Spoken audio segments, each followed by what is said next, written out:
लोगों को सादर प्रणाम, सभी को सादर जय जिनेन्द्र।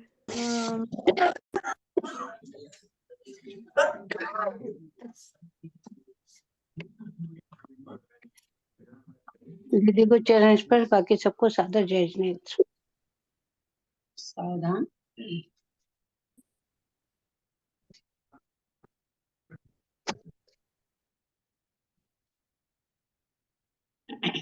ओंकारं विष्णु संयुक्तं नित्यं ध्यायन्ति योगिनः पाण्डं मोक्षदं चैव ओंकाराय नमो नमः।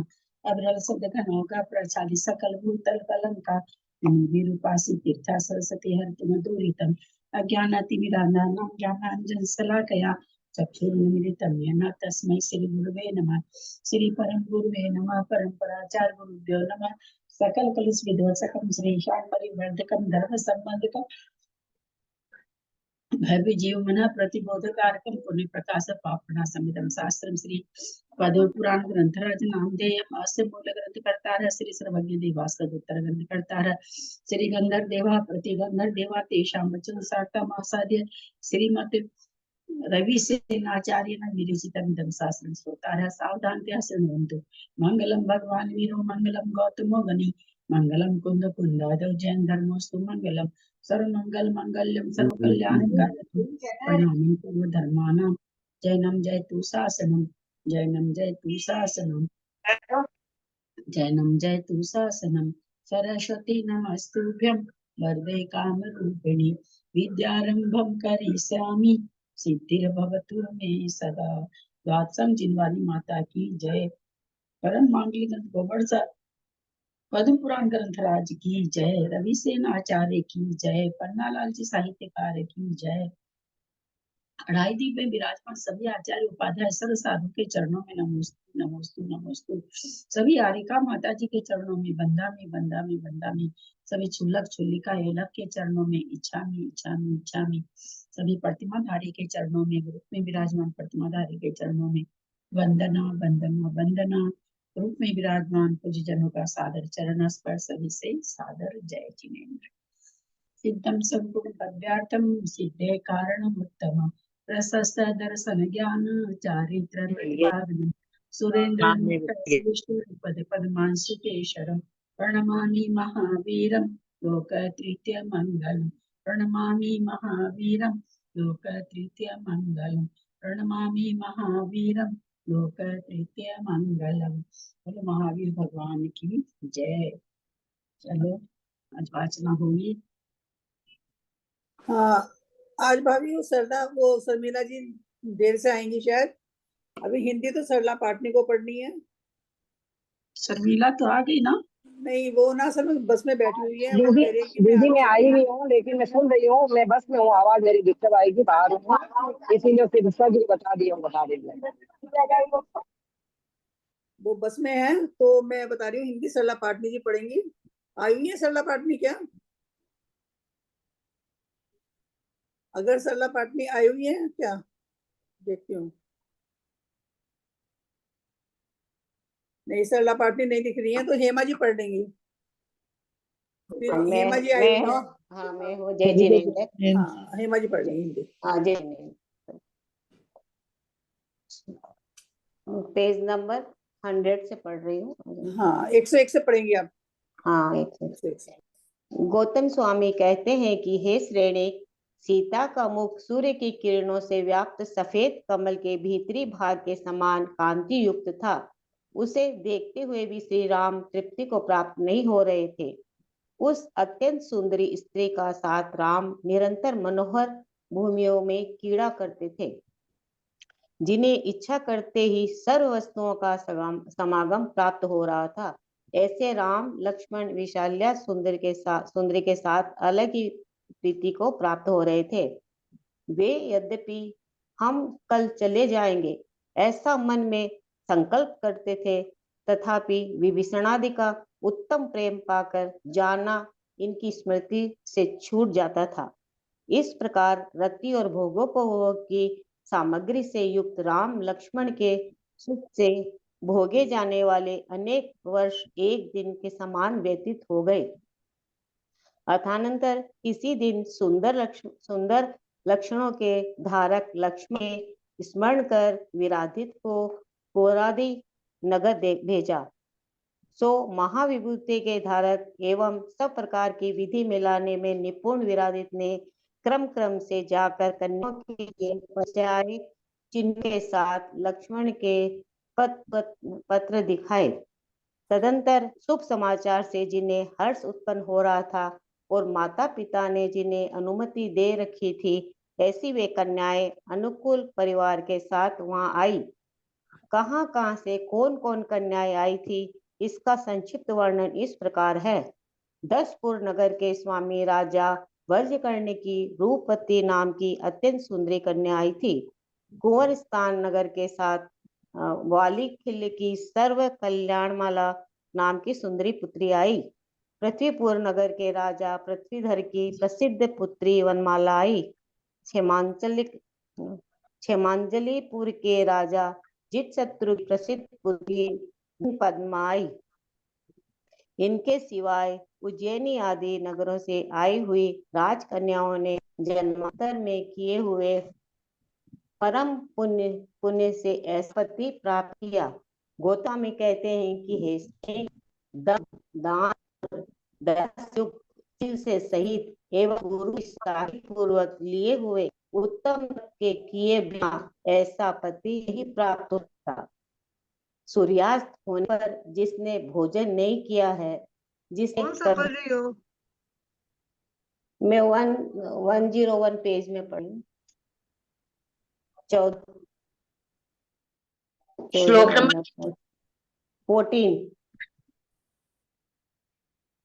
श्लोक नंबर 114 है, 114 पढ़ रही है वो। अच्छा, हाँ 1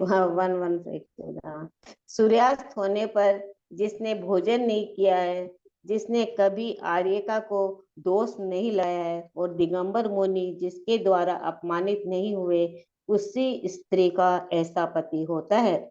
नारायण उन सब के योग थे और वे सब नारायण के योग्य थी। इसीलिए नारायण और उन स्त्रियों ने परस्पर संभोग रूपी अमृत ग्रहण किया था। हे श्रेणिक, न तो वह संपत्ति थी और न वह शोभा थी, न वह लीला थी और न वह कला थी, जो लक्ष्मण और उनकी उन स्त्रियों ने न पाई जाती। फिर और की क्या कथा की जाए।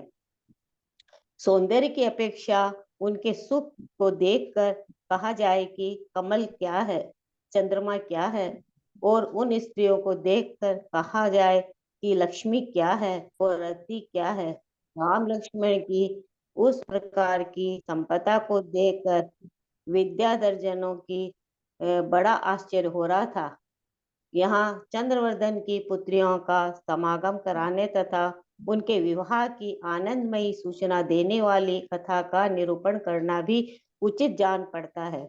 उस समय श्री राम तथा चंद्रवर्धन के समान समस्त कन्याओं का समागम कराने वाला वह विवाहोत्सव हुआ, जो समस्त लोगों को परम आनंद का करने वाला था। इच्छानुसार महाभोगों के संबंध से सुख को प्राप्त होने वाले वे राम लक्ष्मण अपनी अपनी स्त्रियों के साथ लंका में इंद्र प्रत्येंद्र के समान क्रीड़ा करते थे, जिनकी समस्त इंद्रियों की संपदा सीता के शरीर के अधीन थी। ऐसे श्री राम को लंका में रहते हुए 6 वर्ष व्यतीत हो गए। उस समय उत्तम चेष्टाओं के धारक रामचंद्र सुख के सागर में ऐसे निमग्न हुए कि अन्य सब कुछ उनकी स्मृति से मार्ग से च्युत हो गया। गौतम स्वामी कहते हैं कि हे श्रेणिक, इस प्रकार की यह कथा तो रहने दो, अब एकाग्रचित्त हो पाप का क्षय करने वाले दूसरी कथा सुनो। अथांतर समस्त पापों को नष्ट करने वाले भगवान इंद्रजित मुनिराज अनेक रिद्धियों के प्राप्ति से युक्त हो पृथ्वी तल पर विहार करने लगे। उन्होंने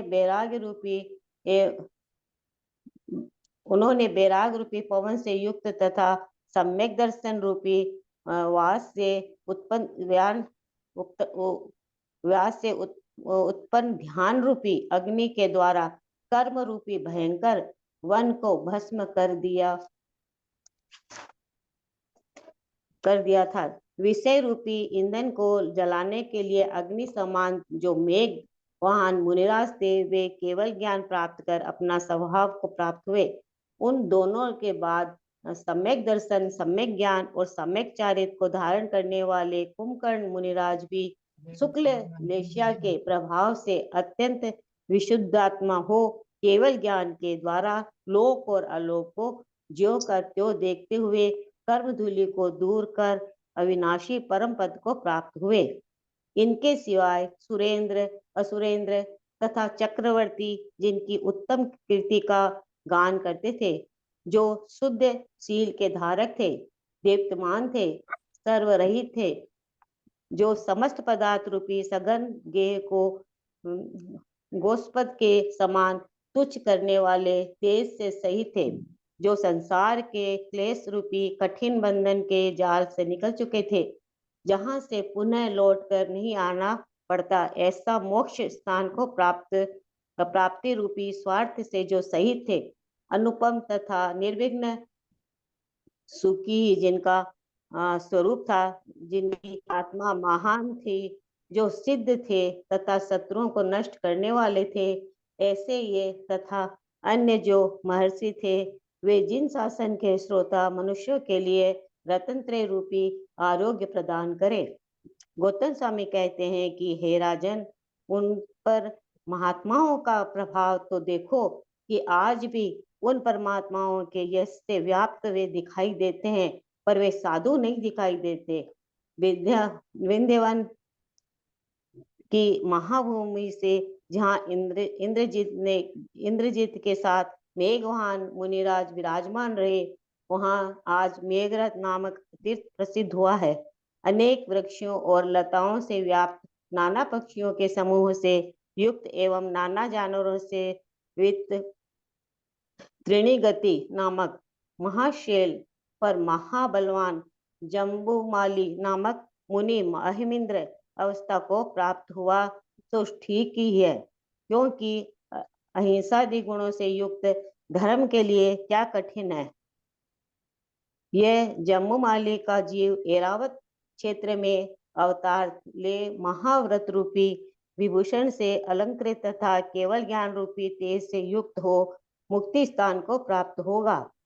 रजोगुण तथा तपोगुण से रहित महामुनि कुंभकर्ण योगी नर्मदा के जिस तीर पर निर्वाण को प्राप्त हुए थे, वहाँ पीठरगत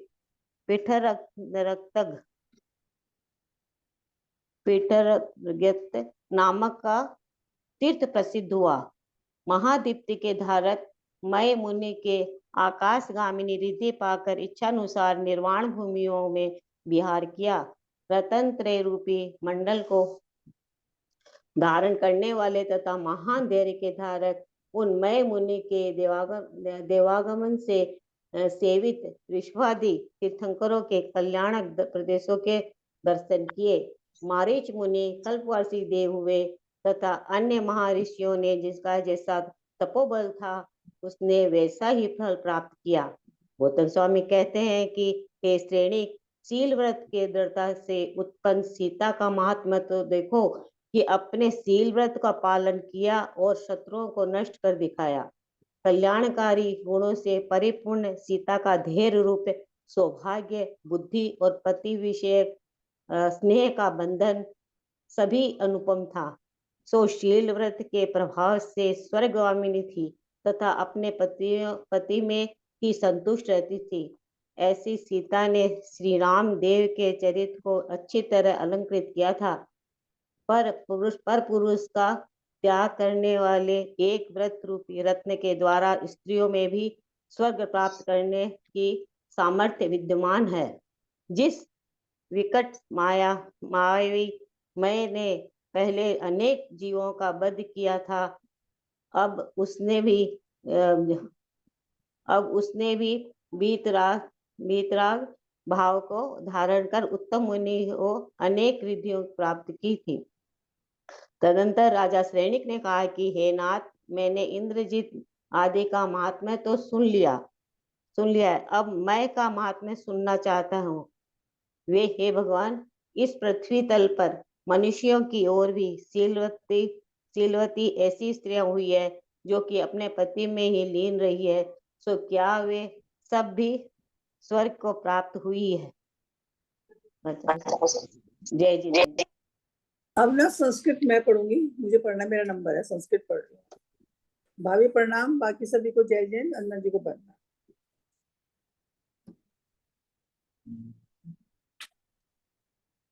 दिन रतन करालित पदांत धुति वैदेही बद्धं पश्यन् पदं स्तुति न्यायना वीरमर्हितं राम त्यात्यंत विरामया रामया सहितो रेमे रमणीयासु भूमिषु विशल्या सुंदरी युक्तस्था नारायणोऽतिं जगाप्त चिंतित प्राप्त सर्व वस्तु समागमः यात् समः स्व इति स्वान्तं कृत्वापि पुनरुत्माशु संप्रायरति नेत्ते पाम गमनम स्मृतिश्चितं तयो बहुनी वर्षाणि रति भोगोपयुक्तो गतान् देखिनोम्यं भस्मामनामि सौख्यतः कदाचित् संस्मृत्यः लक्ष्मण श्रारुलक्षणा पुराणी कुब्रादिनी राजी घाय विराधितं साभिज्ञानांसो लेखानुपादाय महटिके कन्याभ्यो दृश्य गत्वा कर्मेण विवेको विधे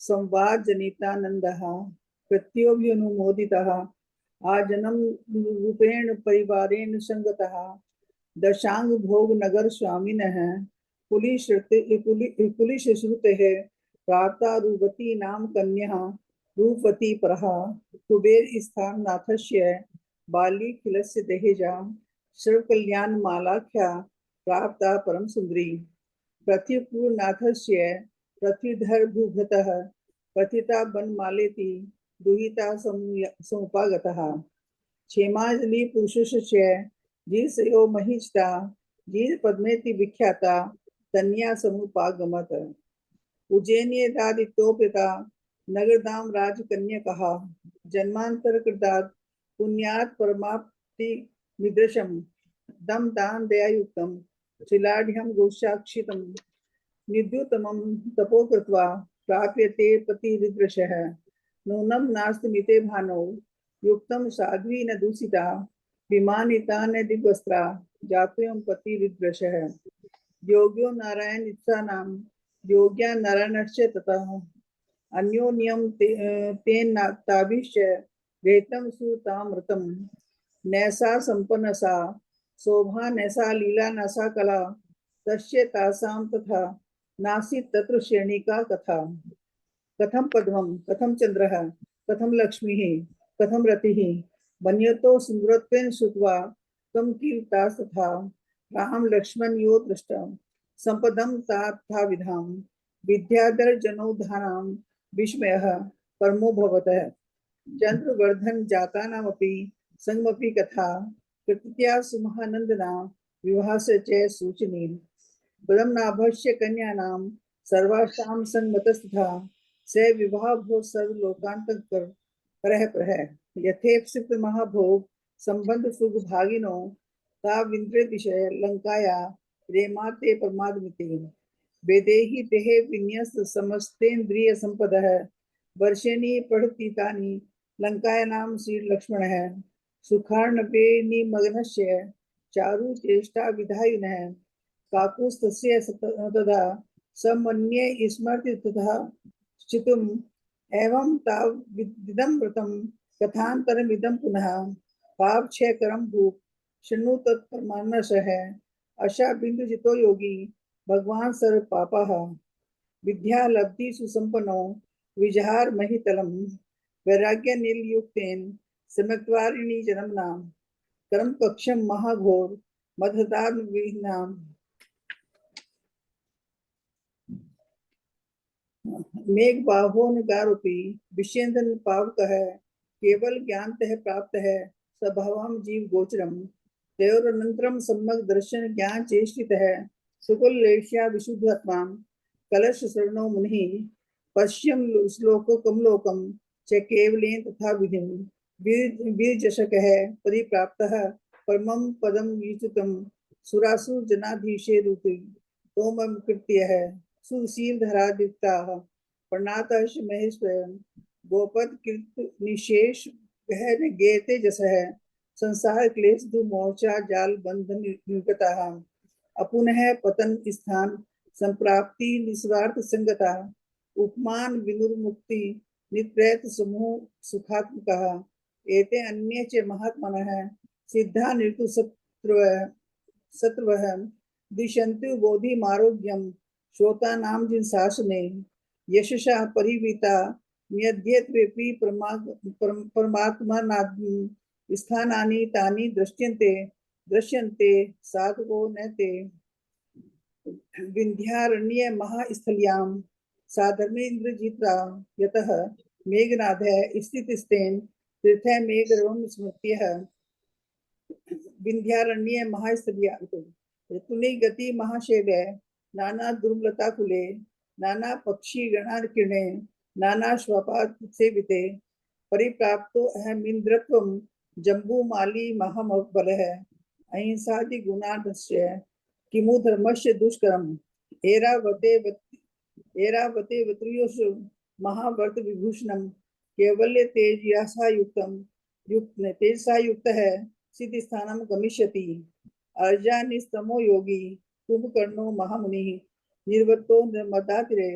तर्तिसे पिठरक्षितम् नभो विचारिणीं पूर्वं लब्धिं प्राप्य महादुतिः मयो विहरणं चक्रे स्वच्छं निर्माण भूमिको प्रदेशानरभातीनां देवागमन सेवितां महाधत्ति परोपश्य धृतं नित्यमण्डनः मारीचः कल्पभाषित प्राप्ते अन्ये च महर्प्यः सतम यथा विधिमृश्य फलं तस्य तथा विधम् वेदेहि पश्य महात्म्यं दृढव्रते समुद्रं यथा समिकल्पं शीलं दीपन्तश्च विवर्जितां सीताया अतुल धैर्य रूपं सुभगता मतिः कल्याण गुण पूर्णयाः स्नेह बंधन शुभर्तरी सीतः सरगामिन्या सभर्त प्रतिष्ठया चैतम रामदेवस्य सीत्या साधु भूषितम् एकेन वर्तरत्नेन कुशान्तन वर्जिना शर्गारोहण सामर्थ्य योषितामपि विद्यते मयोपि मायया तीव्र कृत्वा प्राणिवधान बहुन् प्रपद्य वित्रागतम् पाप लब्धि सुसंयतः उवास रेणुको नाथ श्रुत मनीन्द्रे जीताधिजम् महात्म्य मधुना श्रोतुं वाछामि मैं संभवनम् सनत्ययन्ता शील प्रत्यक्ष नृणा वसुमति तेल तलय सर्वभर्तर नितांत मानसता नूकी सर्ग भाषितः। भाभी 150 हो गए हैं। अब हिंदी जो है अगर सरला पाठ नहीं आई तो ठीक है, वरना अंजना जी को पढ़नी है। अंजना जी तो आई हुई है शायद, उन्हें पढ़नी है 150 से हिंदी। कहाँ से पढ़ना? सरला पाठी जी 150 से हिंदी पढ़ेंगे आप। पेज नंबर बोलिए ना। पेज नंबर मैं आपको बोलती हूँ 103। कृष्णा जी मेरा तो कभी नंबर हिंदी में आया ही नहीं एक बार भी। आपका तो नंबर आया था सरिता जी, मैंने आपको 4 नंबर में था। आपने बोला आपने संस्कृत पढ़ ली तो आपको बाद में देंगे, फिर आया ही नहीं। सरिता जी, सरला जी, अंजना जी जो भी हैं, आप लोग नहीं रहते तो आप लोग का नाम पुकारा चला जाता है और फिर उसके बाद नाम आगे बढ़ जाता है। उसके बाद में दोबारा बोला गया इनका। आते बहुत जब आते हैं हो सकता। हाँ तो वही हो जाता है। आप लोग जिस दिन अब जैसे आज किसको पुकारी, वो पहले किसको पुकारी थी? सरला पाठी को नहीं, सरला अभी पहला नाम किसको पुकारी थी? सरला पाठी जी को। नहीं, हिंदी का पहला नाम दूसरा था ना? दूसरा हेमा जी का था। हेमा जी से पहले किसी को बोले थे आप? हाँ, सरला पाठी जी को बोले थे मैं। हाँ, तो अब वो आ गई तो बस वही हो जाता, आगे पीछे ना, वो थोड़ा सा नहीं आते ना तो आगे पीछे हो जाता है। मुझे ऐसा लगता है ना, मुझे ऐसा लगता है। 150 से पढ़ना है ना, 103 पेज। हाँ ठीक है सरला जी, ऐसे पढ़ना 103 पेज से 150। हाँ प्रणाम दीदी, शुरू से पढ़ लें उसका पैराग्राफ। तदनंतर राजा श्रेणिक ने कहा कि हे नाथ, मैंने इंद्रजीत आदि का महात्म्य तो सुन लिया है, अब सबका महात्म्य सुनना चाहता हूँ। हे भगवान, इस पृथ्वी तल पर मनुष्यों की और भी शीलवती ऐसी स्त्रियां हुई है जो कि अपने पति में ही लीन रही हैं, सो क्या वे सब भी स्वर्ग को प्राप्त हुई है? इसके उत्तर में गणधर बोले कि यदि वे निश्चय और व्रत की अपेक्षा सीता के समान है। पातिव्रत्य धर्म से और अनेक गुणों से युक्त है, तो नियम से स्वर्ग को ही जाती है। हे राजन, पुण्य पाप का फल भोगने में जिसकी आत्मा निर्मल है, अर्थात जो समता भाव से पूर्वकृत पुण्य पाप का फल भोगती है, ऐसी सभी शीलवती स्त्रियां अपनी चेष्टाओं से समान ही होती है। वैसे है राजन, लता, घोड़ा, हाथी, लोहा, पाषाण, वृक्ष, वस्त्र, स्त्री और पुरुष, इनमें परस्पर बड़ा अंतर होता है। जिस प्रकार हर एक लता में न ककड़ी फलती है न कुमड़ा ही, इसी प्रकार है राजन, सब स्त्रियों में सदाचार नहीं पाया जाता। पहले अतिवंश में उत्पन्न हुई एक अभिमानी नाम की स्त्री हो गई।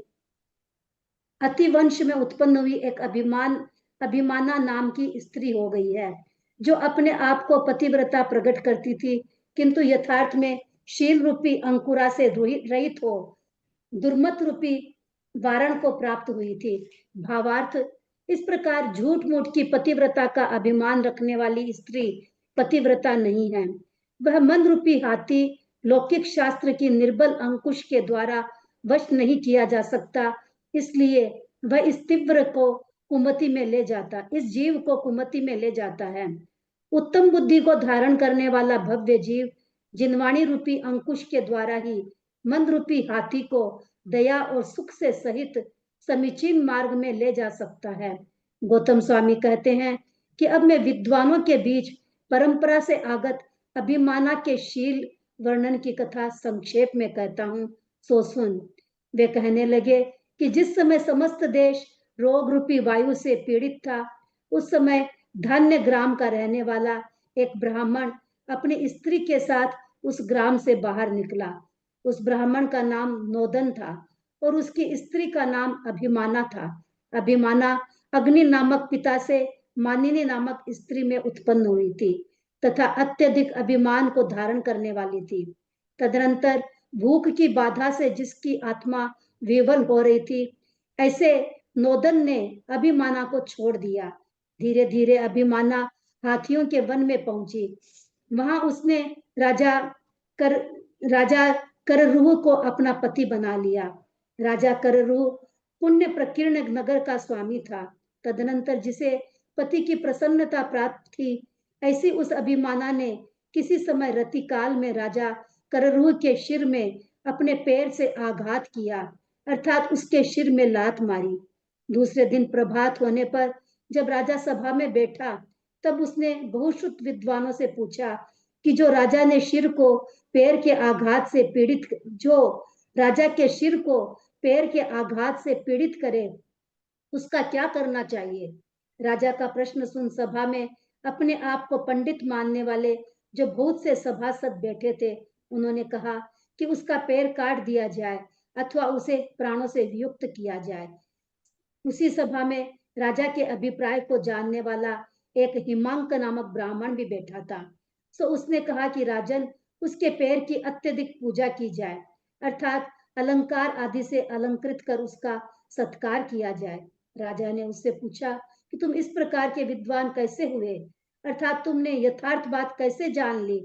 तब उसने कहा कि इष्ट स्त्री के इस दंत रूपी शस्त्र ने अपनी इष्ट को अपने द्वारा घायल दिखलाया है, अर्थात आपके ओठ में स्त्री का दंताघात देखकर मैंने सब रहस्य जाना है। यह सुन राजा ने यह अभिप्राय का जानने वाला है ऐसा समझ हेमांक को बहुत संपदा दी और अपनी विकटता प्राप्त कराई।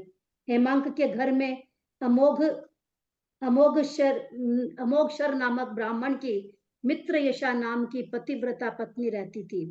वह बेचारी विधवा और दुखिनी होकर उसी घर में निवास करती और अपने पति के गुणों का स्मरण कर पुत्र को ऐसी शिक्षा देती थी कि हे पुत्र, जिसने बाल्य अवस्था में निश्चिंत चित्त होकर विद्याभ्यास किया था, उस विद्वान हेमांक का प्रभाव देख।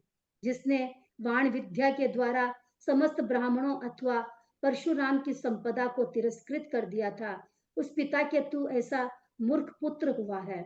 आंसुओं से जिसके नेत्र भर रहे थे, ऐसे माता के वचन सुन उसका श्रीवर्धित नाम का अभिमानी बालक माता को सांत्वना देकर उसी समय विद्या सीखने के लिए चला गया। तदनंतर व्याघ्रपुर नगर में गुरु के घर समस्त कलाओं को सीख विद्वान हुआ और वहां के राजा सुकांत की पुत्री को हरण कर वहां से निकल भागा। पुत्री का नाम शीला था और उसके भाई का नाम सिंहेंदु था। तो प्रबल पराक्रम का धारा सिंहेंदु बहन को वापस लाने के लिए युद्ध की इच्छा करता हुआ निकला, परंतु श्रीवर्धित अस्त्र शस्त्र में इतना निपुण हो गया था कि उसने अकेले ही सेना से युक्त सिंहेंदु को युद्ध में जीत लिया और घर आकर के तथा माता से मिलकर परम संतोष को प्राप्त हुआ। श्रीवर्धित महाविज्ञानी तो था ही, धीरे धीरे उसका यश भी प्रसिद्ध हो गया। अतः उसे राजा करुरु से पोदनपुर नगर का राज्य मिल गया। कालक्रम से जब व्याघ्रपुर का राजा सुकांत मृत्यु को प्राप्त हो गया, तब द्युति नामक शत्रु ने उसके पुत्र सिंहेंदु पर आक्रमण किया, जिससे भयभीत हो वह अपनी स्त्री के साथ एक सुरंग द्वारा घर से बाहर निकल गया। वह अत्यंत घबरा गया था, परंतु बहुत खिन्न होता हुआ बहन की शरण में जा रहा था। मार्ग में तंबोलियों का साथ हो गया, सो उसका भार सिर पर रखते हुए वह अपनी स्त्री सहित सूर्यास्त होने के बाद पोदनपुर के समीप पहुंचा। वहां राजा के योद्धाओं ने उसे पकड़कर धमकाया, सो जिस किसी तरह छूटकर भयभीत होता हुआ वन में पहुंचा। सो वहां एक महासर्प ने उसे डंस लिया, जिससे विलाप करती हुई उसकी स्त्री उसे कंधे पर रखकर उस स्थान पर पहुंची जहां मय मुनि नाम विराजमान थे। महारिद्धियों के धारक मय मुनि ने प्रतिमा योग धारण कर वज्र स्तंभ के समान निश्चल खड़े थे। सो रानी ने सिंहेंदु को उनके चरणों के समीप लिटा दिया। सिंहेंदु की स्त्री ने मुनिराज के चरणों का स्पर्श कर पति के शरीर का स्पर्श किया, जिससे वह पुनः जीवित हो गया। तदनंतर सिंहेंदु ने भक्ति पूर्वक प्रतिमा की वंदना की और उसके बाद आकर अपने स्त्री के साथ बार बार मुनिराज को प्रणाम किया। अथानंतर सूर्योदय होने पर मुनिराज का नियम समाप्त हुआ। उसी समय वंदना के लिए विनय दत्त नाम का श्रावक उसके समीप आया। सिंहेंदु के संदेश से श्रावक ने नगर में जाकर श्रीवर्धित के लिए बताया कि राजा सिंहेंदु आया है। यह सुन श्रीवर्धित युद्ध के लिए तैयार हो गया। तदनंतर जब यथार्थ बात मालूम हुई, तब प्रीति युक्त चित्त होता हुआ श्रीवर्धित सम्मान करने की भावना से अपने साले के पास गया।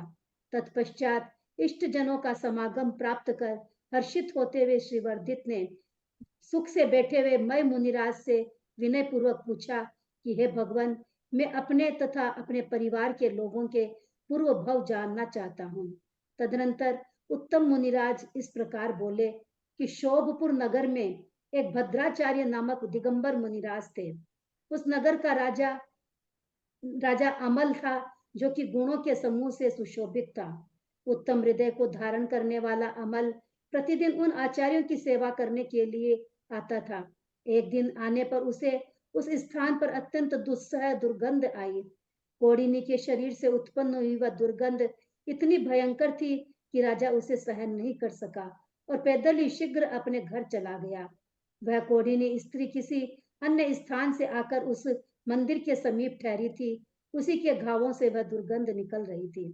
उस स्त्री ने भद्राचार्य के पास अणुव्रत धारण किए, जिसके फलस्वरूप वह मरकर स्वर्ग गई और वहां से च्युत होकर वह शीला नामक तुम्हारी स्त्री हुई है। वहां जो अमल नाम का राजा था, उसने सब राजकार्य पुत्र के लिए सौंप दिया और स्वयं वह 8 गांवों से संतुष्ट हो श्रावक हो गया। आयु के अंत में वह स्वर्ग गया और वहां से च्युत होकर के श्रीवर्धित हुआ है। इतना कहकर मैं मुनिराज ने कहा कि अब मैं तुम्हारी माता का पूर्व भव कहता हूँ। एक बार एक विदेशी मनुष्य भूख से पीड़ित हो घूमता हुआ नगर में प्रविष्ट हुआ। नगर की भोजनशाला में भोजन न पाकर वह कुपित होता हुआ कटुक शब्दों में यह कहकर बाहर निकल गया कि मैं समस्त गांवों को अभी जलाता हूँ। भाग्य की बात की उसी समय गांव में आग लग गई। तब क्रोध से भरे ग्राम वासियों ने उसे लाकर उसी अग्नि में डाल दिया। जिससे दुख पूर्वक मरकर वह राजा के घर रसोईन हुआ। तदनंतर मरकर घोर वेदना से युक्त नरक पहुंची और वहां से निकल तुम्हारी माता मित्र यशा हुई है। पोदनपुर में एक गोवाणिज्य नामक का बड़ा गृहस्थ था। भुजपत्रा उसकी स्त्री का नाम था। गोवाणिज्य मरकर सिंहेंदु हुआ और भुजपत्रा उसकी रतिवर्धिनी नाम की स्त्री हुई। इन दोनों ने पूर्व भव में गर्दभ आदि पशुओं पर अधिक बोझ लाद लाद कर उन्हें पीड़ा पहुंचाई थी, इसलिए उन्हें भी तंबोलियों का भार उठाना पड़ा। इस प्रकार कहकर मैं मुनिराज आकाश को देदीप्यमान करते हुए अपने इच्छित स्थान पर चले गए और श्री वर्धित भी इष्ट जनों का समागम प्राप्त कर नगर में चला गया। जय जिनेन्द्र। प्रणाम दीदी। कितने सारे नाम आ गए, कितनी कथा एक साथ आ गई। अभी ना पिंकी करके हैं, पिंकी जैन, तो पिंकी जैन संस्कृत पढ़ेंगी। ये पिंकी जैन सरलाई पढ़ लेंगे ना, 5-6 तो है। अभी वैसे मुझे पिंकी का नाम लिख के दिया है उन्होंने, नहीं, इसमें शर्मिला ना जी ने जो लिख के दिया है मुझे, मैं तो वो बता रही हूँ। इसमें 5-6 ही है ना, इसलिए सरला जी पढ़ लेते अच्छा, हैं। 5-6 बचे हुए आ गए। हाँ, तो चलो हाँ, तो फिर हिंदी भी तो पढ़ेंगे ना, जो कोई पढ़ेंगी। मैंने हिंदी भी तो छोड़ दी थी ना 200 के बाद में, हिंदी भी तो पढ़नी है ना, हिंदी पूरी पढ़नी थी। चलो, और हिंदी भी संस्कृति फिर सरला जी तुम्हें पढ़ लो। हाँ, 201 से 202 से तो तुमने पढ़ा है ना, 202 तक पढ़ा हुआ है, 4-5 तो रह गए हैं। तो हिंदी पढ़ लो, फिर संस्कृत पढ़ लो। आप हिंदी पढ़ रहे थे ना? हाँ, आप हाँ, हिंदी पढ़ लीजिए, हाँ, हिंदी। संस्कृत पढ़। हाँ, मैं संस्कृत अब पूरा कर दूंगी, गौतम संस्कृत स्वामी कहते हैं कि हे राजन, इस विचित्र संसार में पूर्वकृत भाग्य का उदय होने पर कोई राज्य को प्राप्त होता है और कोई कोई किसी का प्राप्त हुआ राज्य नष्ट हो जाता है। एक ही गुरु से धर्म की संगति पाकर निदान अथवा निदान रहित मरण से जीवों की गति भिन्न भिन्न होती है। रत्नों से पूर्णता को प्राप्त हुए कितने ही धनेश्वरी मनुष्य सुखपूर्वक समुद्र को प्राप्त करते हैं, कितने ही बीच में डूब जाते हैं और कितने ही तट पर डूब मरते हैं। ऐसा जानकर बुद्धिमान मनुष्यों को सदा दया, दम, तपश्चरण की शुद्धि, विनय और आगम के अभ्यास से आत्मा का कल्याण करना चाहिए। हे राजन, उस समय मैं मुनिराज के वचन सुनकर समस्त पोदनपुर अत्यंत शांत हो गया और धर्म में उसका चित्त लग गया। इस प्रकार के गुणों से युक्त धर्म की विधि को जानने वाले प्रशांत चित्त और उपासुक स्थान में विहार करने वाले मैं मुनिराज पंडित मरण को प्राप्त हो श्रेष्ठ देव हुए। इस तरह जो उत्तम चित्त होकर मैं मुनिराज के इस महात्म्य को पढ़ते हैं, शत्रु अथवा मांस भोजी सिंह आदि भी उनकी कभी भी हिंसा नहीं करते। इस प्रकार आर्ष नाम से प्रसिद्ध रवि सेनाचार्य द्वारा कथित पद्म पुराण मैं मुनिराज का वर्णन करने वाला 80वां पर्व समाप्त हुआ। जय जिनेन्द्र। प्रणाम सभी को। आंटी जी, संस्कृत जो पंडित है ना, मरण क्या होता है? आंटी जी, पंडित मरण क्या होता है? मरण होता है ना 5 तरह का, पंडित मरण, पंडित मरण, बाल पंडित मरण। पंडित मरण सब में दर्शन के साथ कहाँ पर आया है? कहाँ पर आया है? ये लास्ट वाला, लास्ट में आया है 207। 207।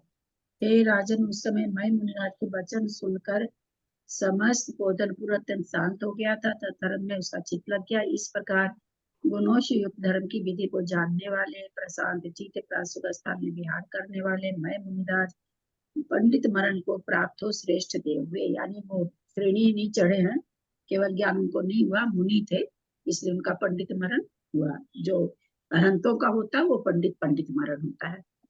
जो स्वयं दीदी ये भी तो होता है ना, जो स्वयं दीक्षित होकर के पूर्वक मरण करता है। हाँ, क्या चीज बोले? जो जो स्वयं दीक्षित होते हैं और दीक्षित होकर के समाधि पूर्वक मरण करते हैं, उनका भी पंडित मरण ही होता है ना। जैसे मोक्ष का भी बोलते हैं ना, पंडित मरण होता है, मोक्ष होता है। मोक्ष तो पंडित मरण है, मोक्ष। अच्छा, वो तो पंडित करते हैं। हाँ, अब ना को पिंकी जैन है, उनको पढ़ना है संस्कृत। आइए क्या पिंकी जी? आइए क्या पिंकी जी? अच्छा, अगर नहीं आई है तो फिर उसके बाद में सरला पाटनी का नंबर ही है संस्कृत पढ़ने में, और विद्या जैन का नंबर है। विद्या जैन है तो पढ़ लीजिए, नहीं सरला पाटनी जी पढ़ लीजिए। 2 ही रह गए हैं, विद्या जैन है। विद्या जैन भी आई है कि नहीं आई है? पिंकी कल पढ़ जैन, लूंगी फिर मैं, आज दूसरे को पढ़ने दीजिए कोई है तो। पिंकी जैन, विद्या जैन, दोनों में से अब कोई शायद नहीं बोलेंगे है। तो जब नाम पुकारे जाते हैं तो लोग रहते नहीं है, और फिर कई पढ़ दिन लूं के क्या बाद फिर मैं? तो लोग को लगता है मेरा हुआ नहीं, यही हो जाता है बस। हाँ, तो पिंकी जैन भी नहीं है, विद्या जैन भी नहीं है, तो आप पढ़ लीजिए पूरा। सरला तो हिंदी पढ़ी है ना, और किसी को दे दीजिए, उसके फिर बाद मैं वाले को दे उसके दे दीजिए। दूँ, ठीक है, मेरा कल ले लीजिएगा फिर। ठीक है, कल तो वो आ जाएगी ना।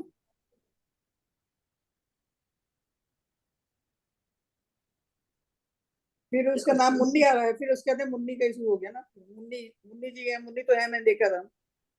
मुन्नी जी फिर आप पढ़ लीजिए, फिर कल सरला पाठ भी पढ़ लेंगे। मुन्नी, मैंने देखा था मुन्नी को तो।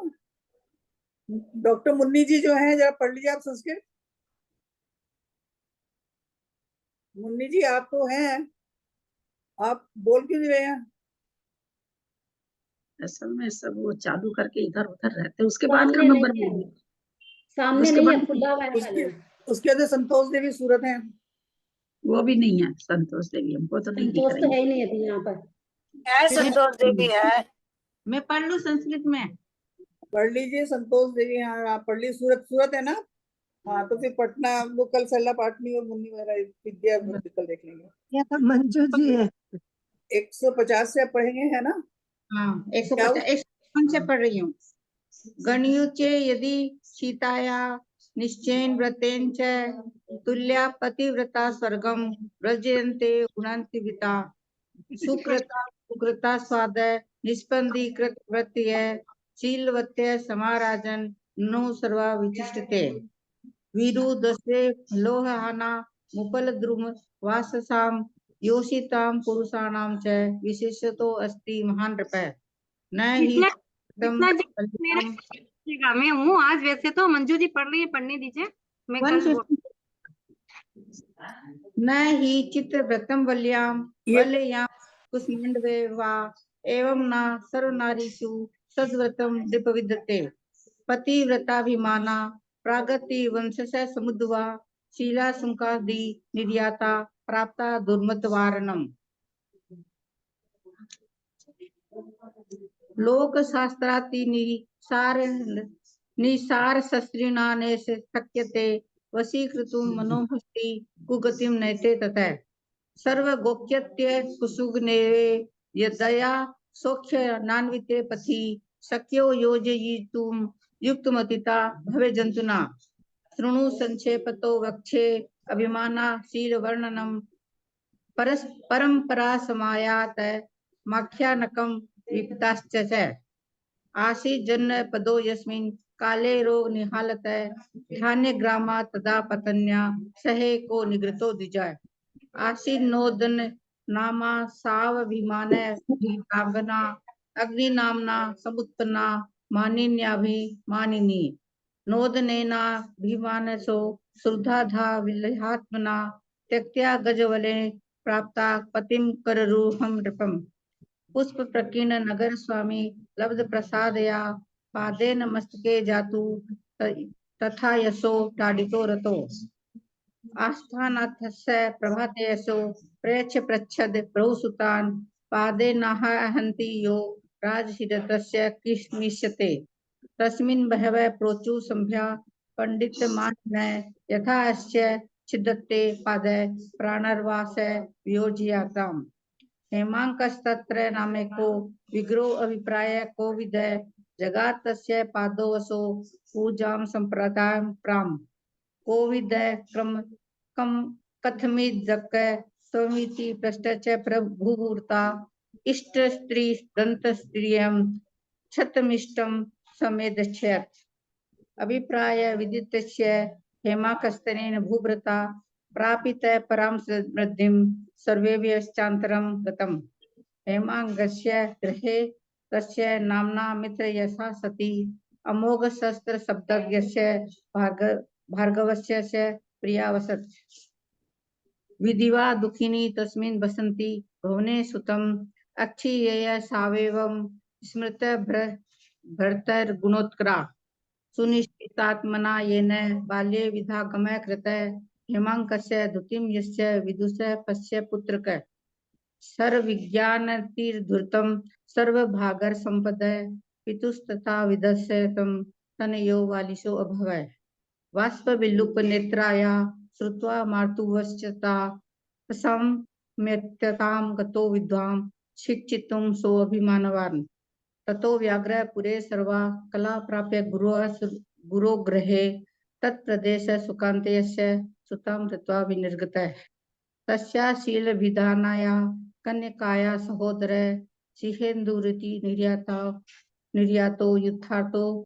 पुरु विक्रम एक को बल संपन्ने जित्वा सिहेन्दु भावे श्रीवर्धितो अनवितो मात्रा संप्राप्त परमं धृतिम महाविज्ञान नुक्तेन तेन प्रख्यात कीर्तिना लब्धं करुज्जरः द्रज्यं नगरे पोदकनायये सुकान्ते पंचतां प्राप्ते सिंहे दूतुति शत्रुना अभिभूत समं देव्या नेरोद्गोहत चुरंगिया संभ्रांत शरणं गच्छन् भगिनं खेदवान् वृषं प्राप्तस्तंबाबुलिकेर भारवं वाहित स भार्या भानावस्ततेभ्यभ्यासं ओदनस्य ससंगत मुक्तो राजभटे रात्रो शासितो गहनं श्रितः मोहरगेण संदस्तस्तं देवीनी कृत्वा स्कंदे परिप्राप्ता देशं यत्र मत्र स्थितः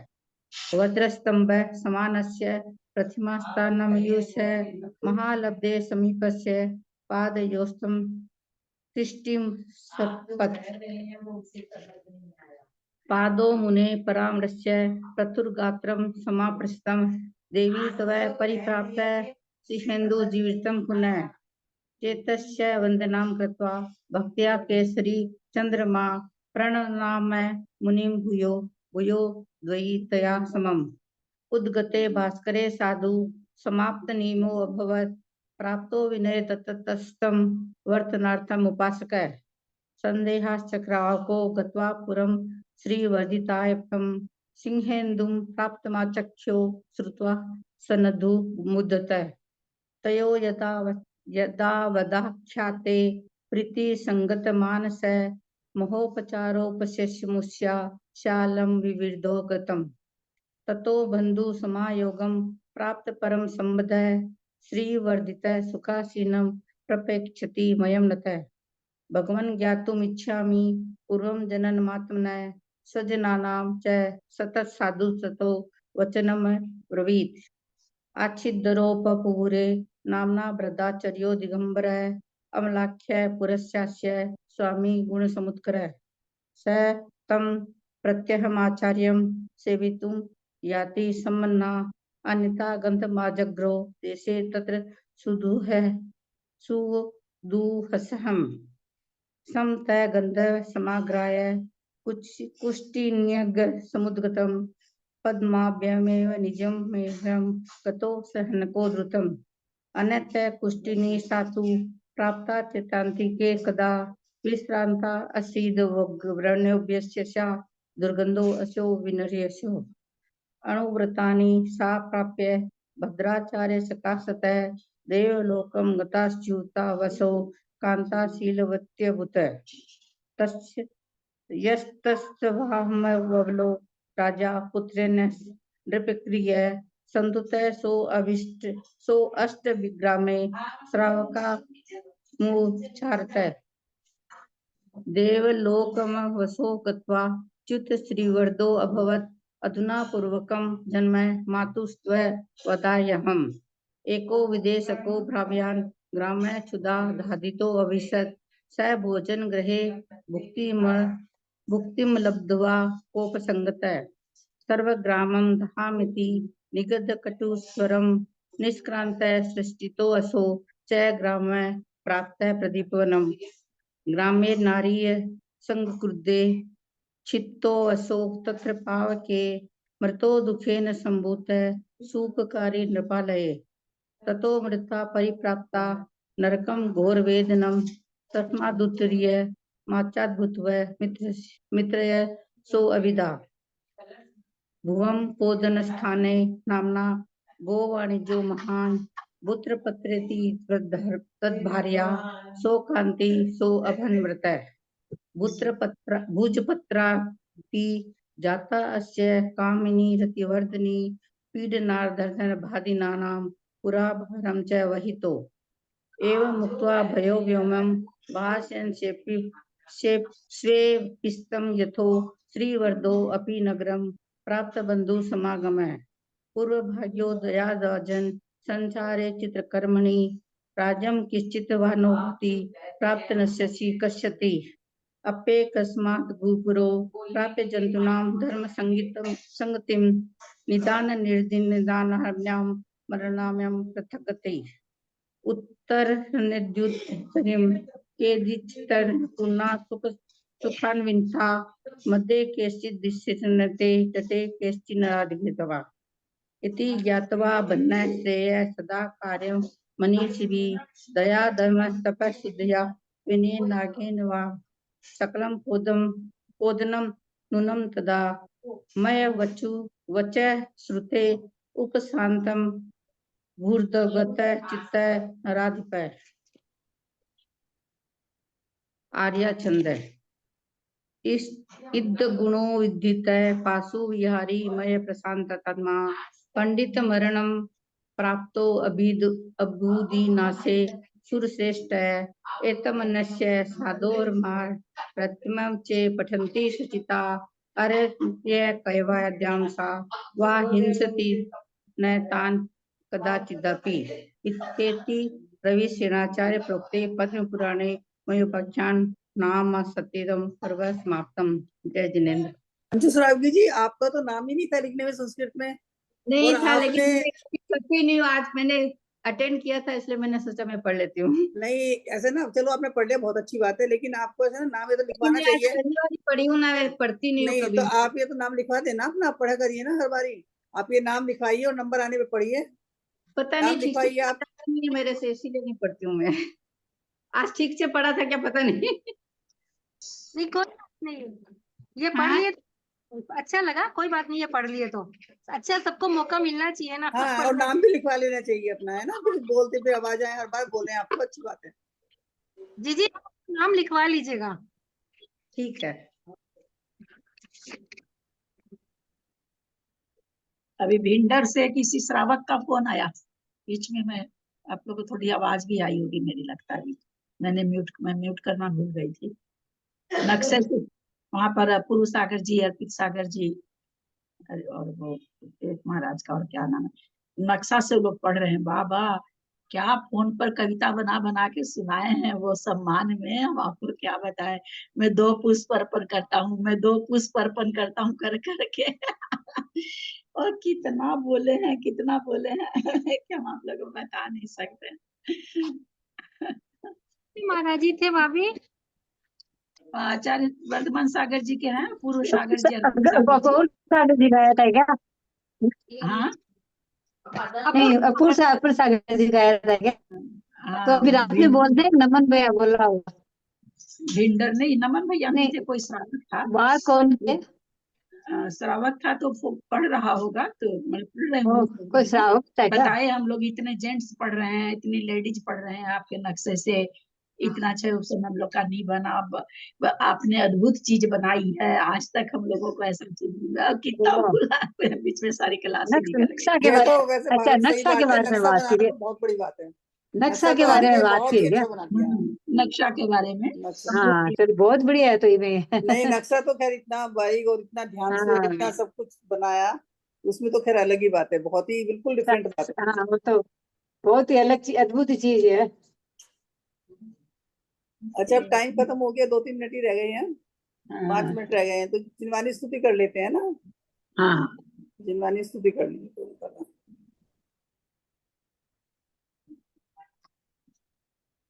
करिए, जिनवानी स्तुति करें। परम उपकार जिनवाणी सहज ज्ञायक बताया है, हुआ निर्भर अंतर में परम आनंद छाया है। अहो परिपूर्ण ज्ञाता तुम प्रभु अक्षय विभो में हूँ। सगन दे त्रुटि निज में ही, न बाहर कुछ सुहाया है। परम उपकार जिन वाणी सहज ज्ञाय बताया है। परम उपकार जिन वाणी सहज ज्ञाय बताया है। उलझ कर दुर्विकल्पों में बीच दुख का रहा बोता। ज्ञान आनंदमय अमृत धर्म माता पिलाया है। परम उपकार जिन वाणी सहज ज्ञान बताया है। हुआ निर्भर अंतर में परम आनंद छाया है। नहीं अब दुख की चिंता, नहीं कर्मों का भय किंचित। देह निष्काम दुर्गायक अहो दृष्टि में आया है। परम उपकार जिन वाणी सहज ज्ञाय बताया है। हुआ निर्भर अंतर में परम आनंद छाया है। मिटे भ्रांति मिले शांति, तत्व अनेकांत में जाना। सार वितरागता पाकर शीस विनय नवाया है। परम उपकार जिन वाणी सहज ज्ञाय बताया है। हुआ निर्भर अंतर में परम आनंद छाया है। जावाणी के ज्ञान से सुने लो कालो, सोवाणी मस्तक सदा दे तो। हे जिनवाणी भारती तोए जपू दिन रे, जो तेरा शरण ले सो पाए सुखे। देव जो हरंत को गुरु से हो निर्ग्रंथ, दया धर्म पालु सदा ही मोक्ष का फल। तो नमो।